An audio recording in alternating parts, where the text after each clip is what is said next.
यहाँ पे ऑर्बिटल लिखते हैं,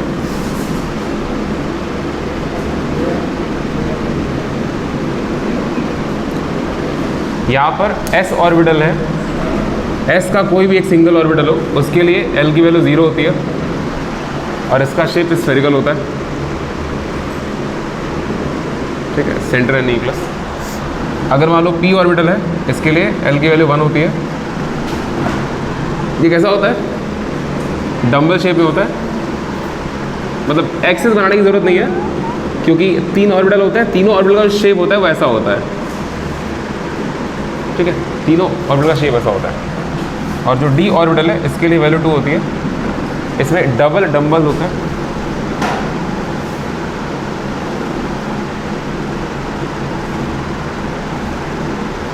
और जो f का शेप होता है ना उसके लिए वैल्यू 3, ये थोड़ा कॉम्प्लिकेटेड होता है, ठीक है। f का जो शेप होता है ना ये थोड़ा कॉम्प्लिकेटेड, इसलिए हम बना रहे हैं ना, थोड़ा कॉम्प्लेक्स होता है ये। 4 बनाना पड़ेगा, इधर इधर इधर इधर इधर इधर ऐसे बनाना पड़ेगा, तो थोड़ा सा मतलब बन सकता है, ऐसा नहीं है। देखो बनाना चाहें तो एक्सिस ड्रॉ करके बनाते हैं, कोई दिक्कत नहीं है।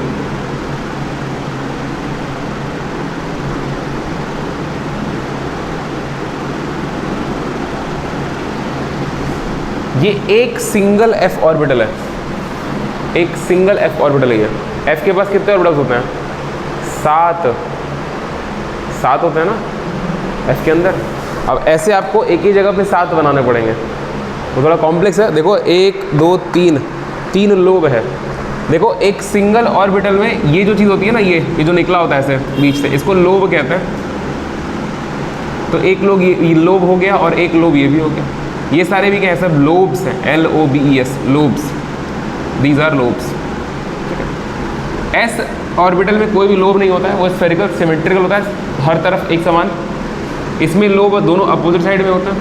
इसमें 4 लोब होते हैं। एक p ऑर्बिटल में 2 लोब होते हैं और एक सिंगल d ऑर्बिटल में 4 लोब होते हैं। तो आप बस याद रखिए स्फेरिकल, डम्बल, डबल डम्बल और इसको बोलते हैं ऑक्टाहेड्रल, आपको हम बताए हैं ये बात, ठीक है। तो ये शेप्स हो जाते हैं ऑर्बिटल्स के। अगर आपको ये बात समझ में आती है तो ठीक है। इसके बाद हेडिंग लगाइए magnetic quantum number.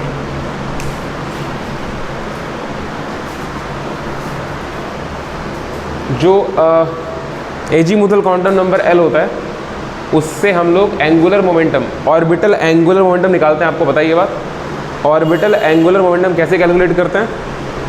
Under root में L+1 और रूट के बाहर h/2 पाई, ये होता है ऑर्बिटल एंगुलर मोमेंटम। ये आपको याद होना चाहिए। इस पर न्यूमेरिकल आने की संभावना बहुत कम होती है। इंट्रेंस वगैरह की बात कर रहे हैं क्योंकि 11th में स्कूल वाले पेपर बनाएंगे आपका। इंट्रेंस में न्यूमेरिकल आने की संभावना कम होती है, लेकिन इस पर डायरेक्ट फॉर्मूले पे सवाल बन जाता है ना, ठीक है। कि ऑर्बिटल एंगुलर मोमेंटम की वैल्यू क्या होती है? अंडर रूट में m+1 h/2 पाई, या फिर under root L+1, under root में n+1 क्या होती है, ये आपको पता होना चाहिए। L वाला होता है। जीमन इफेक्ट आपको याद है क्या होता है? जीमन इफेक्ट क्या होता है?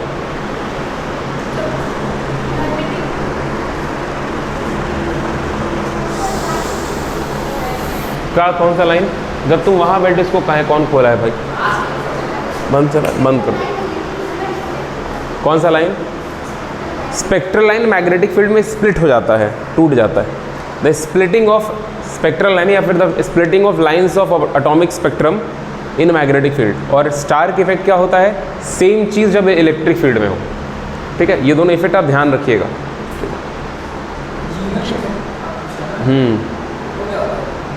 मैग्नेटिक फील्ड में जब लाइन स्प्लिट हो जाए, स्पेक्ट्रल लाइन, और स्टार इफेक्ट का मतलब इलेक्ट्रिक फील्ड में जब लाइन स्प्लिट हो जाए, उसको बोलेंगे।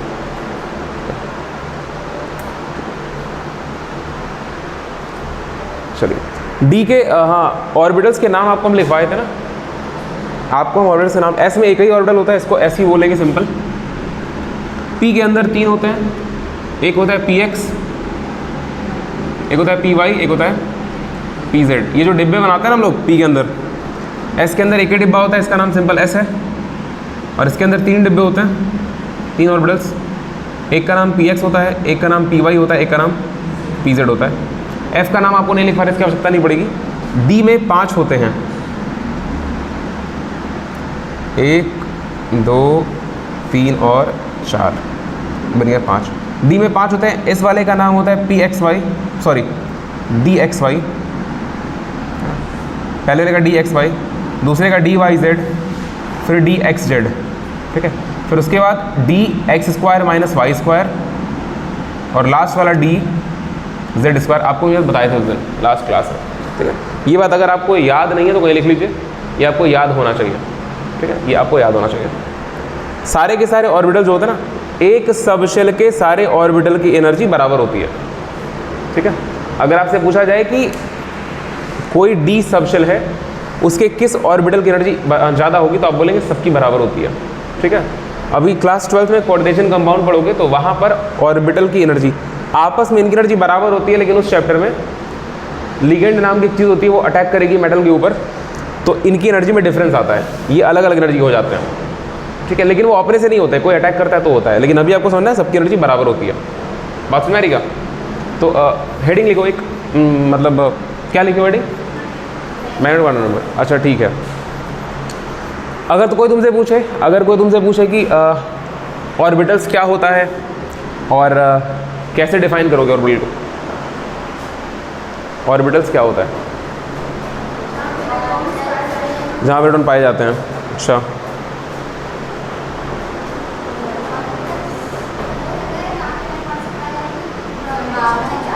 हाँ, इलेक्ट्रॉन जहाँ पाए जाते हैं वो तो शेल हो गया। इलेक्ट्रॉन के पाए जाने की पॉसिबिलिटी है ना, प्रोबेबिलिटी डेंसिटी या पॉसिबिलिटी जहाँ सबसे ज़्यादा होती है ना, मतलब कि किसी भी शेल के लिए साई स्क्वायर की वैल्यू, साई याद है आपको? देखो साई स्क्वायर की वैल्यू जहाँ जहाँ मिलेगी वहाँ वहाँ इलेक्ट्रॉन होंगे, लेकिन जहाँ सबसे अधिक उसकी वैल्यू होती है वहाँ पे इलेक्ट्रॉन पाने की संभावना सबसे ज़्यादा होती है, और उसी जगह को ऑर्बिटल बोलते हैं, ठीक है। आपसे पूछा जाएगा ऑर्बिटल कितने प्रकार के होते हैं, तो आप बोलेंगे ऑर्बिटल 4 प्रकार के होते हैं। मतलब वैसे तो जी एच आई सब होगा, लेकिन जनरली आपको जो पढ़ा जाता है वो 4 होता है, S orbital, P orbital, D orbital और एफ ऑर्बिटल। फिर आपसे पूछा जाएगा एस के पास कितने ऑर्बिटल होते हैं, 1, डी के पास, बी के पास और एफ के पास 7। एस के पास एक ही ऑर्बिटल है, तो ये आप ये बोल नहीं सकते कि किसकी एनर्जी ज़्यादा है, एक ही है तो उसकी एनर्जी जो होगी सो होगी। डी के पास सॉरी पी के पास 3 ऑर्बिटल हैं, उन तीनों में से किसकी एनर्जी ज़्यादा होगी? तीनों की बराबर होगी, ठीक है। डी के पास 5 हैं, उन तीनों में, उन 5 में सबकी बराबर, और एफ के पास जो 7 है उन सबकी एनर्जी बराबर होगी, ठीक है।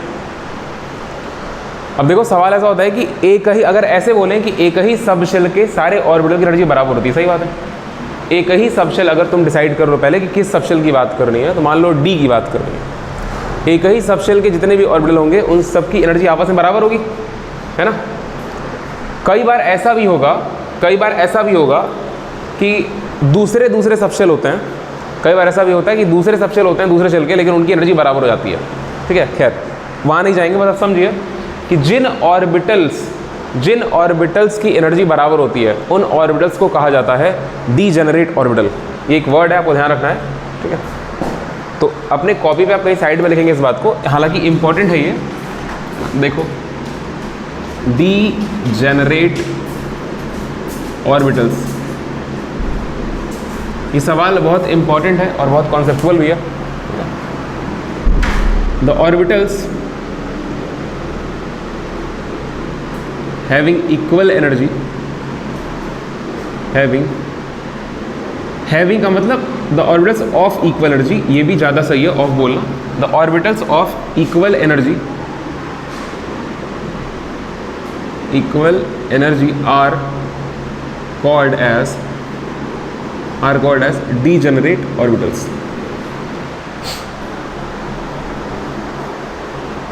degenerate orbitals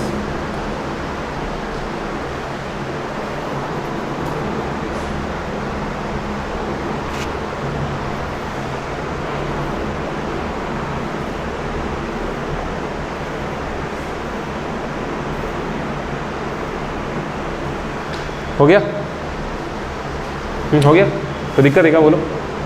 डाउट होगा तो पूछना, कोई डाउट होगा तो पूछना। क्या वो डाउट है? आगे बढ़े। देखो तुमको एक बात बताते हैं, पी के जो तीनों ऑर्बिटल्स हैं, लोब समझ गए? लोब, ये लोब होता है ना जो निकला होता है, ठीक है, सॉरी। p के जो तीनों ऑर्बिटल्स हैं उनका डायरेक्शन अगर पूछा जाएगा तो p के ऑर्बिटल्स एक्सिस के तरफ बनते हैं या प्लेन में बनते हैं, एक्सिस के बीच में? कैसे पता? मतलब तुमको कहाँ से पता चल रहा है ये बात कि एक्सिस से बनता है? देखो p के 3 ऑर्बिटल होते हैं, p के तीनों ऑर्बिटल का अगर चेहरा यहाँ बनाए ना, तो एक ऑर्बिटल p का होता है जिसके लोब्स x एक्सिस पर फैले होते हैं, इसको बोलते हैं px, है ना? लोब एक्सिस पर फैले हुए हैं, सही बात है क्या? इसीलिए इसका नाम px पड़ा हुआ है, एक ही एक्सिस पर इसे px पड़ा हुआ है। उसी प्रकार से एक p ऑर्बिटल होता है जिसके लोब्स y एक्सिस पर होते हैं, अगर ऊपर वाले को y मान लें तो इसको py बोलते हैं, और एक p ऑर्बिटल ऐसा होता है जिसके लोब्स z एक्सिस पर पड़े होते हैं, है ना? ऐसे, इसका नाम क्या होता है? pz होता है। तो क्या ये बोल सकते हैं कि p ऑर्बिटल के तीनों, मतलब तीनों के तीनों जो p ऑर्बिटल होते हैं वो अलोंग द एक्सिस होते हैं? अच्छा, ऑर्बिटल क्या होता है? जहाँ इलेक्ट्रॉन ज़्यादा पाया जाए, सही बात है ना? तो एक p ऑर्बिटल में चाहे तीनों में से कोई भी हो, जो इलेक्ट्रॉन पाया जाएगा वो एक्सिस के अलोंग पाया जाएगा कि नहीं पाया जाएगा? अगर तुमको p ऑर्बिटल में इलेक्ट्रॉन ढूंढना है तो तुम कहाँ जाओगे? मान लो ये x एक्सिस है, ये y है और ये z एक्सिस है, मान लो। अगर मान लो ये तुमको पता है कि p ऑर्बिटल का इलेक्ट्रॉन खोजना है, तो क्या तुम एक्सिस के बीच में प्लेन में ढूंढोगे? आप दो एक्सिस, जैसे कि ये x है ना, ये वाला x है और ये वाला y है, और ये प्लेन कौन सा प्लेन है? xy प्लेन है। आप xy प्लेन में नहीं ढूंढेंगे, आप सीधे एक्सिस पर ढूंढेंगे, क्योंकि p ऑर्बिटल के तीनों लोब्स जो होते हैं, तीनों, ये मतलब p ऑर्बिटल, तीनों ऑर्बिटल के जो लोब्स होते हैं ना वो एक्सिस पर ही मिलते हैं और इलेक्ट्रॉन यही होते हैं। ये जो शेप बना है लोब का, इसका मतलब क्या है? इलेक्ट्रॉन यहाँ पाए जाएंगे, ठीक है? तो इलेक्ट्रॉन अगर ढूंढना है तो इलेक्ट्रॉन डेंसिटी जो होती है वो कहाँ मैक्सिमम होगी? Along the axis. इसको ऐसे बोलेंगे ना, अलोंग द एक्सिस, क्योंकि ऑल द थ्री, आप समझिए इस बात को, all the three p orbitals, all the three p orbitals have maximum electron density along the axis। तो कहाँ नहीं होता है? In between the axis, axis के बीच में नहीं, एक्सिस पर ही। एक्सिस के बीच का मतलब तो प्लेन हो गया, है ना? एक्स वाई प्लेन जो है, हम p की बात कर रहे हैं अभी। एक्स वाई एक्सिस जो है, सॉरी, एक्स वाई प्लेन जो है वो एक्सिस है या एक्सिस के बीच का एरिया है? एक्सिस के बीच का एरिया है एक्स वाई प्लेन। हम प्लेन बोल रहे हैं ना यार, प्लेन का मतलब एक्सिस कैसे हो जाएगा? बात में आ रही क्या? अरे अभी एक सवाल पूछेंगे, नीट का सवाल है इसलिए समझा रहे हैं, ठीक है? जो ऑर्बिटल बनते हैं, जो ऑर्बिटल p वाले बनते हैं वो एक्सिस पर बनते हैं, एक्सिस के बीच में नहीं बनते हैं। जैसे कि यहाँ से एक ऑर्बिटल ऐसे बना दो, ऐसे, ये वहाँ से सेंटर सेलेक्ट करो और ऑर्बिटल ऐसे ले आके ऐसे बना दो, तो ये एक्सिस पर नहीं है ना, ये तो एक्स वाई एक्सिस के बीच में हो गया ना। p का ऑर्बिटल कहाँ होते हैं? एक तो इस एक्सिस वहाँ पर होगा, यहाँ नीचे वाले में, और एक ऊपर वाले में होगा, ठीक है? अगर d ऑर्बिटल की बात करें तो d ऑर्बिटल का शेप आपको पता है, d का शेप आपको पता है ना, dxy। जो dxy बनता है, जो dxy बनता है वो एक्सिस पर, इसमें 4 लोब बनेंगे, ध्यान रखना, d में 4 लोब बनेगा, डबल डंबल, 2 डंबल बनाने हैं। दोनों डंबल कहाँ बनते हैं? एक्सिस पर बनते हैं या प्लेन में बनते हैं? प्लेन में बनते हैं। एक्स वाई का मतलब ये एक्स वाई प्लेन, ये x है, ये y है, z नहीं दिखा रहे हैं अभी, तो एक यहाँ बनेगा, एक डंबल और एक डंबल इधर बनेगा, क्योंकि ये पूरा एक्स वाई प्लेन लिखा है। अगर ऊपर वाला एक्सिस y है और ये वाला एक्सिस x है, तो ये पूरा, ये जो बोर्ड लगा हुआ है, ये बोर्ड किस एक्सिस पे, किस प्लेन में लगा हुआ है? एक्स वाई प्लेन लगा हुआ है। ये वाली दीवार कौन सा प्लेन है? ये वाई जेड प्लेन है, और ये नीचे वाला ये एक्स जेड प्लेन है, क्योंकि हम y को हाइट मान रहे हैं ना, ठीक है? तो एक्स जेड प्लेन है। और ये वाला, अच्छा ठीक है, ये तो समझ आ रहेगा, D X Y along the axis या अलॉन्ग द प्लेन है? अलॉन्ग द प्लेन है, आप समझिए, ये अलॉन्ग द प्लेन है, अलॉन्ग द प्लेन है। अलॉन्ग द प्लेन का मतलब एक्सिस पर या एक्सिस के बीच में?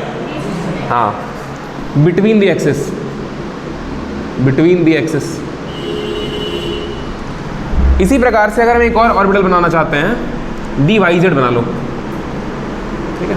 ये वाई और जेड छोटा लिखा होता है ना, आपको पता है ना, सबस्क्रिप्ट होता है छोटा है, डी वाई जेड। तो एक्स एक्स पर तो बनेगा नहीं, है ना, ये कहाँ बनेगा, वाई और जेड प्लेन के बीच में। तो मान लो कोई दिक्कत नहीं, इसको जेड मान लो, चलो थोड़ा टेढ़ा बना दे रहा है, ये यहाँ एक्स एक्स एकदम ऐसे दिखा दे रहा है, चलो ये एक्स था जिसका यूज़ अभी नहीं करना मेरे को, है ना। तो डी वाई जेड का मतलब ये जेड एक्सिस है, ये वाई एक्सिस है, तो मतलब यहाँ बनेगा, है ना, यहाँ बनेगा और यहाँ बनेगा और पूरा फैल करके यहाँ बनेगा, ऐसा बनेगा। ये भी क्या है, अलोंग द प्लेन या फिर बिटवीन द एक्सेस, सेम चीज़ है यहाँ पर भी। और एक और बनता है डी एक्स जेड, एक और बनता है D X Z, x Z. तो एक काम करिए, वाई वाले को थोड़ा धीरे दिखा दो, हल्का सा एक्स हो गया, और ये वाला जेड दिखा दो, ऐसे जेड दिखा दो ये, और ये वाला आपका वाई दिखा दीजिए। हालांकि वाई से मतलब तो है नहीं, ये एक्स हो गया, ये जेड हो गया, इसी के बीच में आना है, यहाँ भी एक्स है निगेटिव और ये निगेटिव जेड, तो एक यहाँ बनेगा, समझो बनेगा ना एक्स जेड के बीच में प्लेन में, और एक इधर बनेगा, सही बात है क्या, और एक एक्स जेड प्लेन में इधर बनेगा, ठीक है, और एक यहाँ बनेगा ऐसे, ये भी प्लेन में, ये भी प्लेन में है और बिटवीन द एक्सिस। अब दो ऑर्बिटल ऐसे होते हैं जो थोड़े अलग होते हैं, ये एक्स बनाइए, ये वाई बनाइए। एक होता है D X square minus Y square, ठीक है, एक्स करो, ये कहाँ बनता है, ये इसमें एक डंबल एक्स एक्सिस पर ही बन जाता है और एक डंबल वाई एक्सिस पर बनता है, बात समझ आ रही क्या, इसमें एक एक्स पर बनेगा और एक वाई पर बनेगा। क्या ये अलोंग द एक्सिस है कि नहीं है, ये है ना, ये अलोंग द एक्सिस है, ये है अलोंग द एक्सिस, एक्सिस पर बन रहा है, क्योंकि जो लोब्स है ना वो एक्स एक्स पर निकले हुए, एक उधर एक्स पर निकले हुए, एक वाई पर निकले हुए, एक नीचे वाई पर निकले हुए हैं, प्लेन में नहीं है, एक्सिस के बीच में नहीं है, बात समझ में आ रही है। अलोंग द एक्सिस का मतलब हो गया ना, प्लेन में नहीं है, ठीक है। और तीसरा वाला बनता, लास्ट वाला बनता है क्या, याद है आपको, डी जेड स्क्वायर, इसका नाम है डी जेड स्क्वायर, और ये जेड एक्सिस पर बनता है। अगर मान लीजिए इसको जेड बोल रहे हैं हम, हालांकि ये जेड उधर वाला होता है, तो उसको सीधा करके देख लो, तो ये ऐसे होता है, आपको पता है ना, और इसको एक सर्कुलर रिंग घेर लेती है,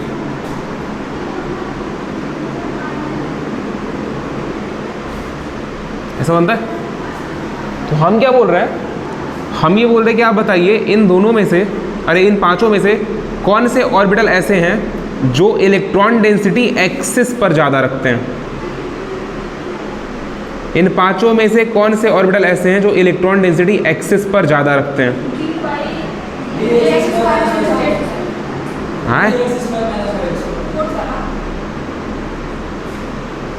बस फोर्थ वाला ही है जो एक्सिस पर ज़्यादा रखता है, जेड वाला भी है ना, क्योंकि ये तो नहीं पूछ रहा है कि एक एक्सिस या दो एक्सिस पर, सिर्फ एक्सिस पूछ रहा है। अगर तुमसे पूछा जाए कि डी जेड स्क्वायर की इलेक्ट्रॉन डेंसिटी ज़्यादा कहाँ पर है, तो क्या बोलोगे, जेड एक्सिस पर, जेड एक्सिस पर ना।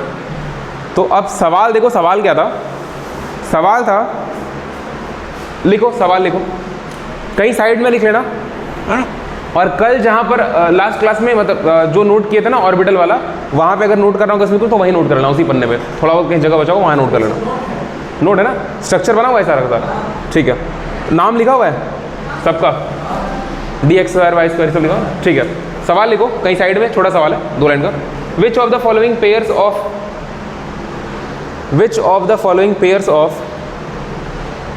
d orbitals, which of the following pairs of d orbitals will have electron density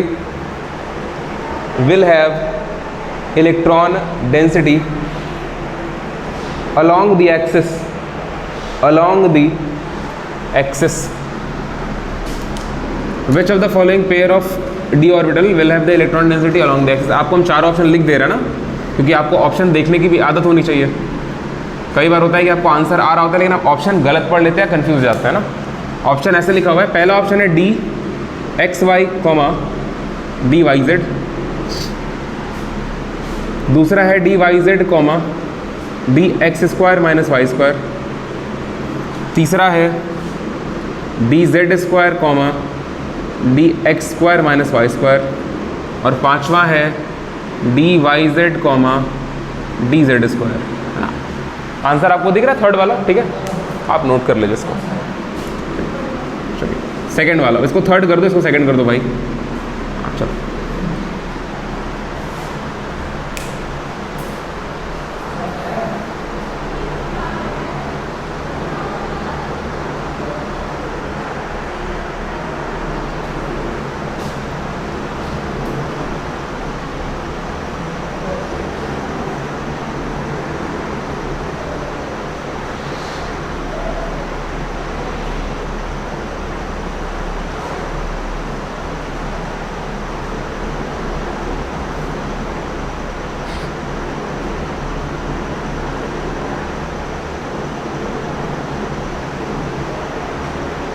हो गया।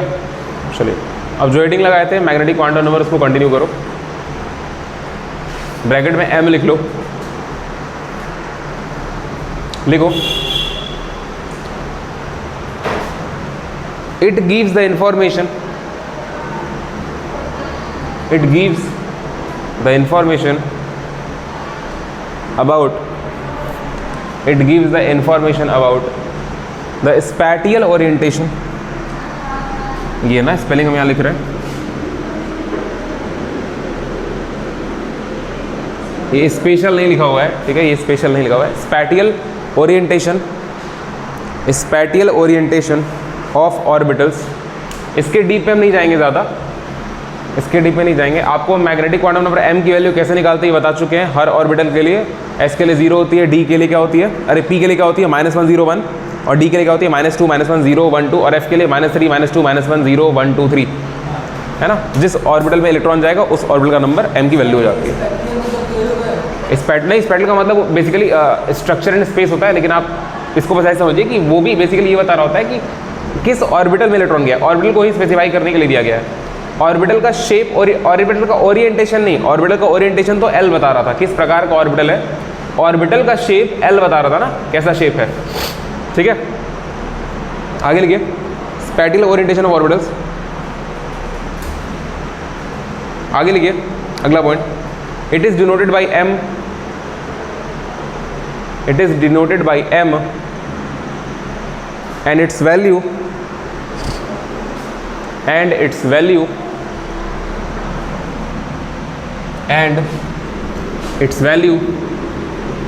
depends on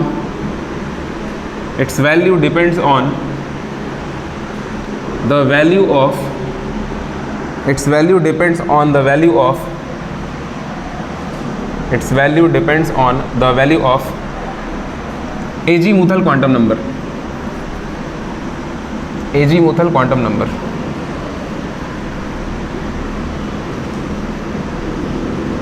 हो गया। देखो s ऑर्बिटल के लिए m की वैल्यू क्या होगी, 0 होगी क्योंकि एक ही डिब्बा है। p ऑर्बिटल के लिए m की वैल्यू क्या क्या हो सकती है, -1 भी हो सकती है, 0 भी हो सकती है और 1 भी हो सकती है। d के लिए क्या क्या हो सकती है, -2 -1 0 1 2, और f के लिए -3 से +3। अगर आपको हम ये बताए ही ना, अगर आपको सामने वाला इंसान ये बोले ही ना कि कौन से सबशेल की बात कर रहे हैं, अगर आपको सबशेल का नाम ही ना बताया जाए, तो क्या आप m की वैल्यू बता पाएंगे, नहीं बता पाएंगे। अगर हम तुमसे बोले लिमिट, क्या लिमिट, अरे पागल, तो पूरा आंसर ही हो गया ना। वो तो m की वैल्यू फिर बता देगा उसको, तुम लिमिट कहाँ तो m की वैल्यू बता दिया तुमको। अगर आपको m की वैल्यू निकालनी है तमीज से, तो आपको एजीमुथल क्वांटम नंबर की वैल्यू पता होनी चाहिए, क्योंकि एजीमुथल क्वांटम नंबर से ही आप ये पता कर पाते हैं एजीमुथल क्वांटम नंबर से ही आप पता कर पाते हैं कि कौन सा सबशेल है और उसमें कितने ऑर्बिटल हैं, तो कौन कौन से नंबर मिले होंगे। बात समझ में आ रही क्या?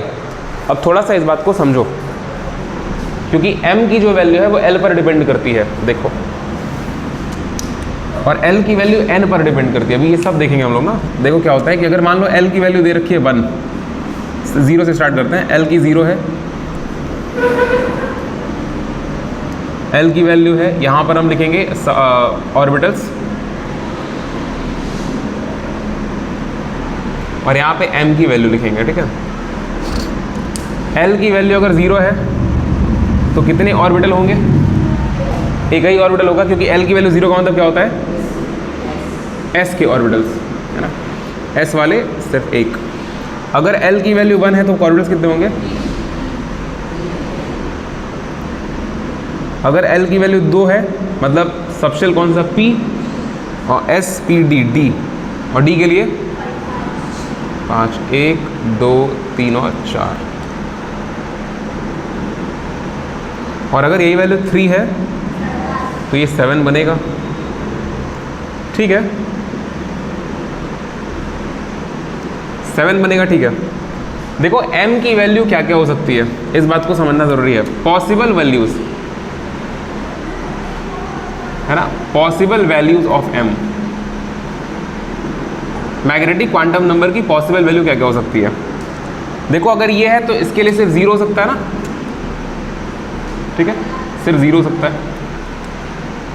और इसके लिए -1 0 1 हो सकता है। तो यहाँ पर हम सारी वैल्यूज़ लिख रहे हैं ना, -1 लिख रहे हैं, 0 लिख रहे हैं और 1 लिख रहे हैं, और यहाँ पर -2 -1 0 1 और 2, इन सारी वैल्यूज़ को ज़रा यहाँ पर लिखो, -2 -1 0 1 और 2, और इसके लिए -3 -2 -1 0 1 और 2 3, ठीक है। यहाँ पर लिखिए आप -3 -2 -1 0 1 2 और 3।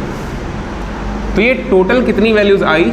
एक ही वैल्यू आई है, वैल्यू तो एक ही है ना, 0। यहाँ पर कितनी वैल्यूज़ आई? 3 वैल्यूज़ आई। यहाँ पर 5 वैल्यूज़ आई हैं, और यहाँ पर 7 वैल्यूज़ आई हैं। क्या? हाँ,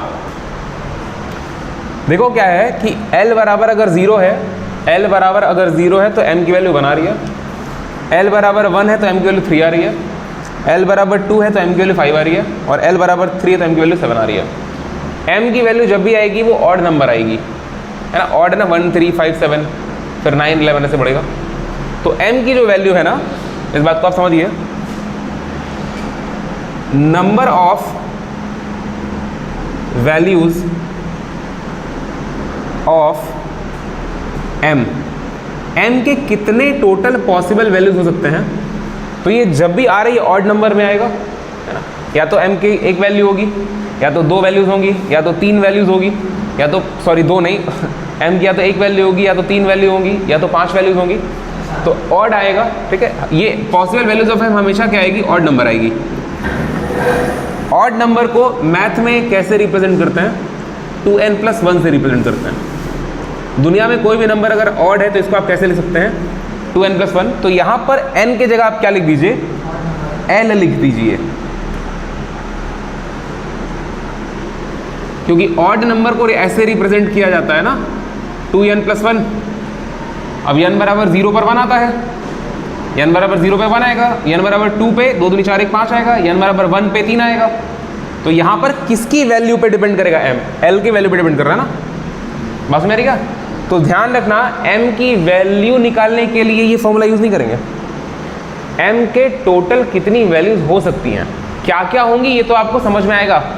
पहले आप ये निकालिए, मान लो तुमसे बोला कि l बराबर 3 के लिए, l बराबर 3 के लिए m की क्या क्या वैल्यूज हो सकती हैं, समझो। l बराबर 3, या तो तुम सीधे दिमाग लगा लो कि l बराबर 3 का मतलब s p d f subshell, उसे 7 ऑर्बिटल होते हैं तो वहाँ से निकाल लो, या फिर आप समझिए l बराबर 3 के लिए m की क्या क्या वैल्यूज हो सकती हैं। तो पहले ये निकालो, l बराबर 3 के लिए m के पास कितनी वैल्यूज होंगी। l बराबर 3 का मतलब सबशेल f, l बराबर 3 का मतलब f वाले सबशेल। ये बात समझ आ रही क्या? L बराबर 3 का मतलब F वाले सबशेल की बात चल रही है, और L बराबर 3 का मतलब F वाला सबशेल, तो F वाले सबशेल के पास कितने ऑर्बिटल? 7, सबकी M की वैल्यू अलग अलग, और यही बात हम यहाँ से निकालने के लिए आपसे कह रहे हैं। L बराबर 3 रखिए, 3 दूनी 6 और 1 7 हो जाएगा। तो ये तो आए कि M के पास 7 अलग अलग वैल्यूज़ होंगी। अब सवाल है पूछ रहे हैं कि क्या क्या वैल्यूज़ होंगी, तो क्या होता है? 7 है तो -3 -2 1 -3 -2 -1 0 1 2 3, बस मेरी क्या?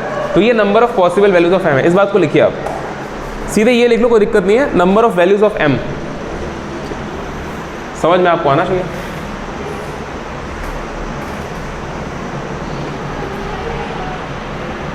जितने ऑर्बिटल्स होंगे उतने ही वैल्यूज M की होंगी।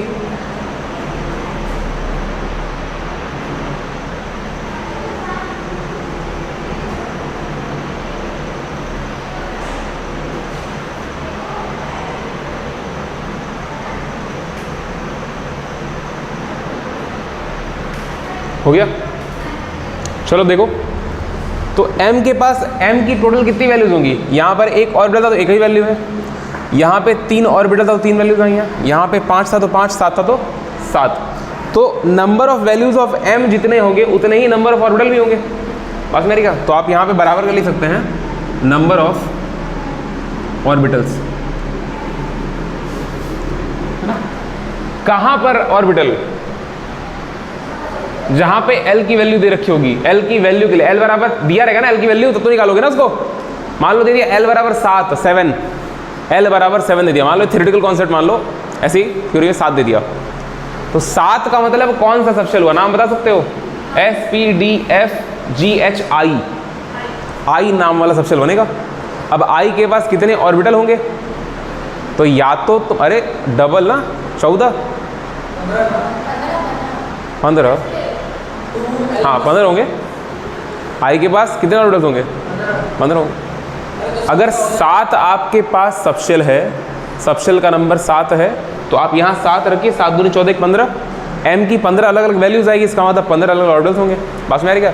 तो आप -7 से शुरू करेंगे, -7 -6 -5 -4 -3 -2 -1 0, 8 हो गया, और फिर 7 तक चले जाएंगे। 15 कैसे आएगा?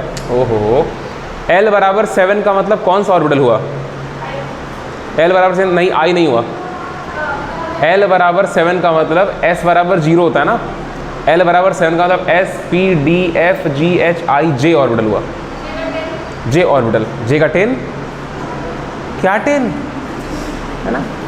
L की वैल्यू रखो, बस मेरे क्या 8 हुआ ना?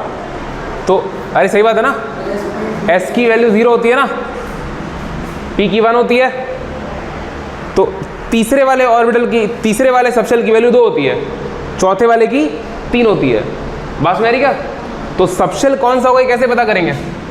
सबशेल जो होता है ना, सबशेल होता है L+1।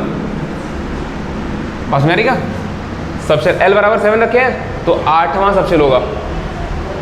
ये सबशेल का फॉर्मूला, क्या ही फॉर्मूला बोला है, कॉमन सेंस की बात है कि S वाला 0 होता है ना, लेकिन आप तो 1 से गिनना स्टार्ट कर देते हैं, तो 0 गिनना पड़ेगा पहले, 7 नंबर तक जाना है, तो 0 1 2 3 4 5 6 7, 8वें नंबर पे आप पहुंचेंगे। और सबशेल में 8वें नंबर का सबशेल क्या हो जाएगा? J हो जाएगा। J नाम का, जैसे SPDF है ना, SPDFGHI, अब J नाम का सबशेल है, 8वें नंबर पे आता है। बात नहीं क्या? 8वें नंबर का सबशेल, उसमें कितने ऑर्बिटल बनेंगे? तो आप नहीं भाई, 8वें नंबर का सबशेल है ना, L बराबर 7 है, 15 बनेंगे, बिल्कुल सही बात है, 15 बनेंगे। L बराबर 7 है, 15 ऑर्बिटल बनेंगे। आई कैसे होगा? अभी यही तुम कहाँ तुम समझा रहे, तुम हल्के जोड़ रहे अपने दिमाग में, अभी हम वही समझा रहे हैं। क्या 6 होगा? आई का 6 होगा ना? हाँ, आई का 6 होगा, क्योंकि आई आता तो है किस नंबर पे? अगर आप ऐसे गिनेंगे ना, तो यहाँ से समझो पहले नंबर का सबशेल 0 वैल्यू रखता है, दूसरे नंबर का 1 रखेगा, जिस नंबर का सबशेल है उसकी L की वैल्यू कम हो जाएगी। बात में आ रही क्या? तो अगर आप L की वैल्यू दे रखे 7, तो उसमें 1 बढ़ा करके आप पहुंचेंगे सबशेल के ऊपर। ये कॉमन सेंस है, ये समझाने की कोई बात नहीं है, छोटी सी बात है। समझ में आ रही क्या? घर में बहुत सारे बच्चे हैं, जिनमें से हर बच्चे के पीठ पर नंबर लिखा हुआ है स्टार्टिंग से। पहले वाले बच्चे के ऊपर 0 नंबर लिखा हुआ है और आखिरी वाले बच्चे के ऊपर 15 नंबर लिखा हुआ है। घर में कितने बच्चे हैं? 16 बच्चे हैं, क्योंकि 1 से 15 वाला और 0 वाला भी तो है। यही कॉमन सेंस है, जो अगर आप सही काम करेगा तो काम हो जाएगा। चलो ठीक है, ये समझ आ रहा है, ये हो गया, लिख लीजिए इसको। तो ये तो सबशेल में ऑर्बिटल निकालने का तरीका था। अगर आपसे ये पूछा जाए कि किसी दिए गए शेल में कितने ऑर्बिटल हैं, number of orbitals in a cell, ठीक है, मान लो n नंबर का शेल है कोई, तो एक शेल में कितने सबशेल होते हैं? n नंबर ऑफ सबशेल है, लिखा हुआ है, ये पढ़ा हुआ, ये लोग पढ़ाई करने करते जाके 2n²। तो समझो। अच्छा बताओ, एक सबशेल में जैसे मान लो कि अच्छा ठीक है, देखो तुमको नंबर ऑफ ऑर्बिटल निकालना है कि सबशेल में ना, थोड़ा सा एनालॉजी का प्रयोग करो। पहले वाले शेल में कितने ऑर्बिटल्स होते हैं? पहले वाले शेल में सिर्फ एक ऑर्बिटल होता है। n बराबर अगर 1 रखोगे तो ऑर्बिटल कितना आ रहा है? सिर्फ एक, किसका वाला? s वाला। n बराबर 1 यहाँ लिख देते हैं भाई, ऑर्बिटल 1। n बराबर 2 में कितने ऑर्बिटल्स होंगे? सेकेंड सब शेल में सिर्फ p नहीं s भी आता है, 2s2 2p3 2p6। सेकेंड वाले सब शेल में s भी तो आता है और p भी तो आता है। पहले वाले शेल में सिर्फ s आता ही नहीं आता है, दूसरे वाले में s और p दोनों आते ही नहीं आते हैं। तो यही बात तो हम हिंदी में बोल रहे हैं, तुमको नहीं समझ में आ रहा है। दूसरे वाले शेल में 2 सब शेल होते हैं, s और p। तो दूसरे वाले शेल मतलब k, l वाला हो जाएगा, यहाँ k हो गया, यहाँ l हो गया, तो k में s भी होगा और p भी होगा। तो एक ऑर्बिटल s का और 3 डो p का, k l। m में देखो n बराबर 3 के लिए, थर्ड में s भी होता है और d भी होता है। s में 1, p में 3 और d में कितना आ रहा है? 9 आएगा। क्या m n वाले में देखिए, एक मतलब लिख देते हैं ऐसे ना, s p d और s में कितना? 1, p में कितना? d में, f में 7, ऐड करने पे 16। अरे यार यहाँ 9 लिखना है, 4 लिख दे रहा। हाँ नहीं, 4। अच्छा सुनो, देखो n की जो वैल्यू है उसका स्क्वायर करने पे ऑर्बिटल की वैल्यू आ रही कि नहीं आ रही है? इसमें 4 है ना, इस वाले में 1 2 3 4, इसमें 4 है। 3 का स्क्वायर 9, 4 का स्क्वायर 16। अगर आप nवें शेल की बात करेंगे, तो उसमें ऑर्बिटल की संख्या क्या हो जाएगी? सिर्फ n²। सबशेल का 2n² होता है। अरे समझ ना रहेगा, सबशेल का 2n² कैसे होगा? क्या? इलेक्ट्रॉन का होगा, सही बात है, इलेक्ट्रॉन का होगा ना, नंबर वन हाथ नहीं, इलेक्ट्रॉन का ही होगा ना, क्योंकि सही बात है, इलेक्ट्रॉन का होगा, क्योंकि एक ऑर्बिटल के अंदर 2 इलेक्ट्रॉन आते हैं, है ना। n सबशेल में कितने ऑर्बिटल्स आए?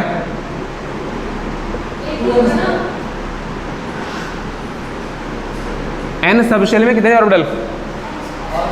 अरे n² भैया, अभी तो वही तो समझा रहे थे। n समझ आ रहा है क्या? nth सबशेल, जो nवां सबशेल होगा उसके अंदर nवां शेल होगा, उसके अंदर कितने ऑर्बिटल होंगे? n² ना, nवें शेल में n² ऑर्बिटल होंगे। अब जितने ऑर्बिटल, उसका डबल इलेक्ट्रॉन हो सकता है, क्योंकि एक ऑर्बिटल में 2 इलेक्ट्रॉन जाता है, एक ऑर्बिटल में 2 इलेक्ट्रॉन जाता है, तो इतने ऑर्बिटल में कितना जाएगा? 2n² जाएगा ना, यही बात है ना। आप ये लिखे हुए हैं, ठीक है।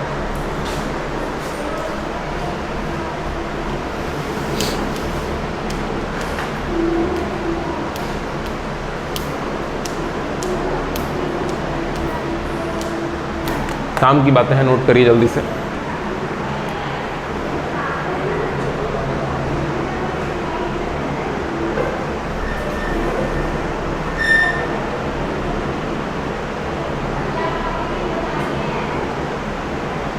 बायो वाली मैम नहीं आई क्या अभी?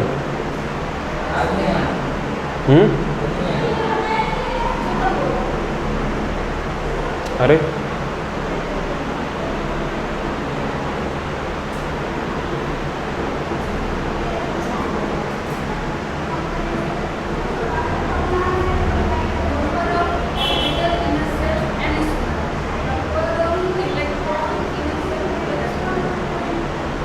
जितने ऑर्बिटल, एक बात समझो, एक ऑर्बिटल में 2 इलेक्ट्रॉन जा सकते हैं, तो ऑर्बिटल की संख्या n स्क्वायर है किसी शेल में, तो इलेक्ट्रॉन की संख्या उसकी डबल हो जाएगी।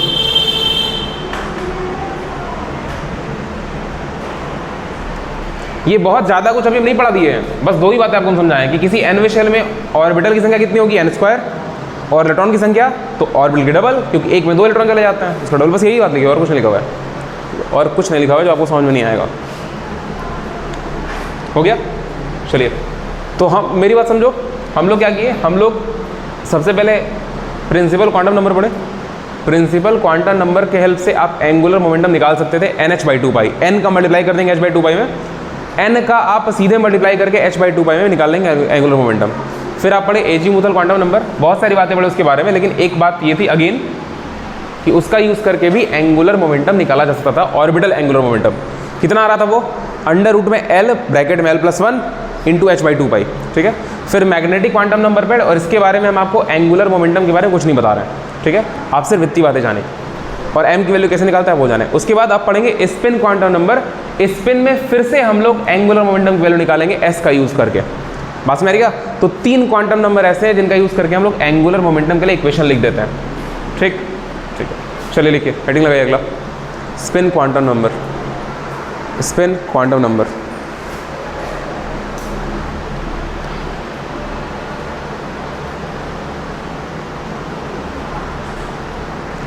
हो गया। ये सारे जो क्वांटम नंबर थे ना, ये समय समय पे आए, ऐसा नहीं कि चारों एक साथ दे दिए गए थे। ऐसा नहीं था कि कोई कभी रात को बैठ के गणित लगा रहा था और चारों क्वांटम नंबर एक साथ दे दिया। ये अलग अलग टाइम पे हैं और अलग अलग लोगों के द्वारा दिए गए हैं। ठीक है, तो लिखिए, स्पिन क्वांटम नंबर हो गया ना, ब्रैकेट में छोटा वाला s लिख देना। लिखो, it is proposed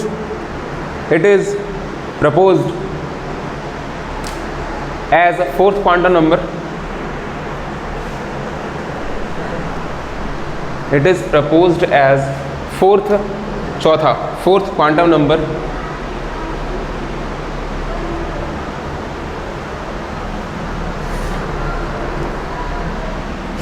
and depicted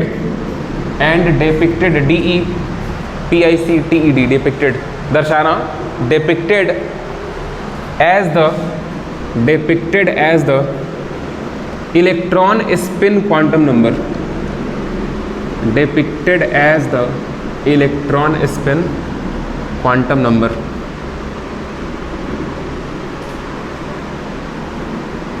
spin के बारे में बताता ना, इस क्वांटम नंबर को इलेक्ट्रॉन के, देखो बेसिकली किया क्या जा रहा था ना, एटम के अंदर हर इलेक्ट्रॉन को अलग अलग कैसे पहचाना जाएगा इस पर डिस्कशन हो रहा था, और इसी पर जो थ्योरी लिखी जा रही थी, इसी थ्योरी के लिखने में 4 क्वांटम नंबर अलग अलग आए।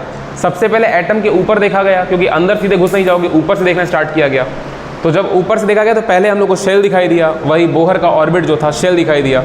तो हम लोग को लगा अच्छा मतलब अलग अलग शेल में अलग अलग इलेक्ट्रॉन रहते होंगे, सही बात है।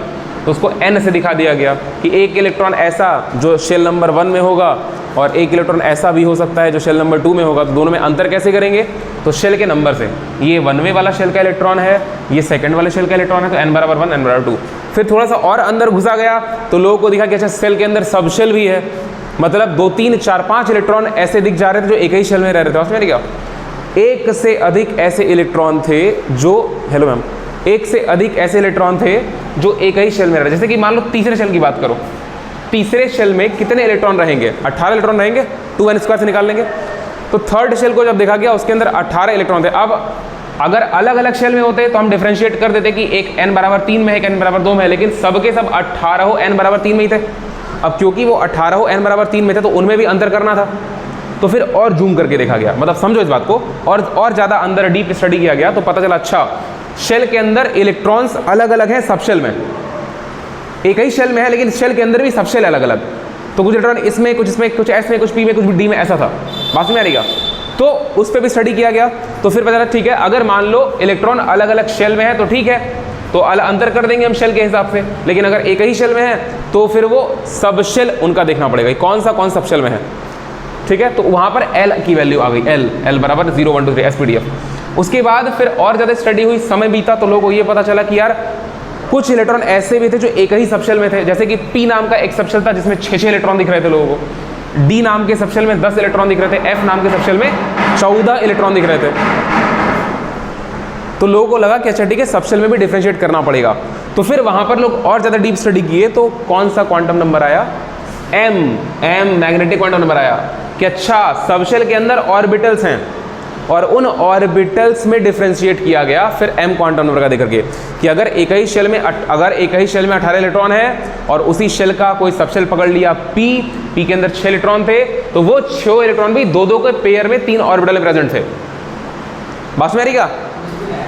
और फिर उसके बाद दो का पेयर था, तो अब इन दोनों में कैसे पता करें कि आप इसकी बात करें इसकी बात कर रहे हैं। तो फिर और स्टडी की गई, 1925-26 का टाइम चल रहा था, मतलब रिसेंटली 1925-26, मतलब 100 साल बीता उस समय, 100 साल बीत गया ना, तो 2024 चल रहा है, 1924-25।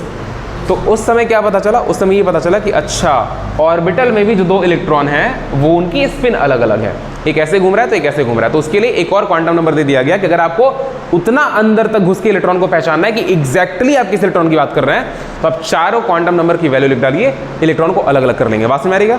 तो इलेक्ट्रॉन को तो अंतर कर लिए सारा का सारा, बस यार इसीलिए 5वां क्वांटम नंबर आपको नहीं पढ़ना होता है। कोई क्वांटम नंबर 5वां है नहीं है, लेकिन आपको नहीं पढ़ना होता है। क्या करोगे जान के? बताएगा ना, बहुत कुछ बताएगा। अब सुनो क्या होता है। तो मतलब बेसिकली ये बात तो तुमको समझ में आ गया नहीं साहब? तो स्पिन बता दिया, बात खत्म हो गई। दो इलेक्ट्रॉन अगर किसी एटम के कोई 2 इलेक्ट्रॉन पकड़े, तुम अंतर बता दोगे ना दोनों में, पोजीशन बता ही दोगे। हो सकता है नहीं, वो तो एकदम सबसे चौथा वाला हो गया। पहले तुम चेक करोगे दोनों का शेल अलग अलग है, एक ही है, अलग अलग तो बोलो सर दोनों का अलग अलग शेल है। अगर मान लो एक ही शेल है या अलग अलग शेल भी है, तो फिर दोनों का सबशेल बता दोगे कि सर सबशेल भी अलग अलग है। अगर सबशेल मान लो एस में ये भी, एस में ये भी, या फिर पी में, तो आप ऑर्बिटल में अंतर हो सकता है। और अगर ऑर्बिटल में भी अंतर नहीं हुआ तो स्पिन में तो पक्का होगा। बस मेरी क्या? तो इसीलिए क्वांटम नंबर दिए जाते हैं। ठीक, चलिए कल कर लें।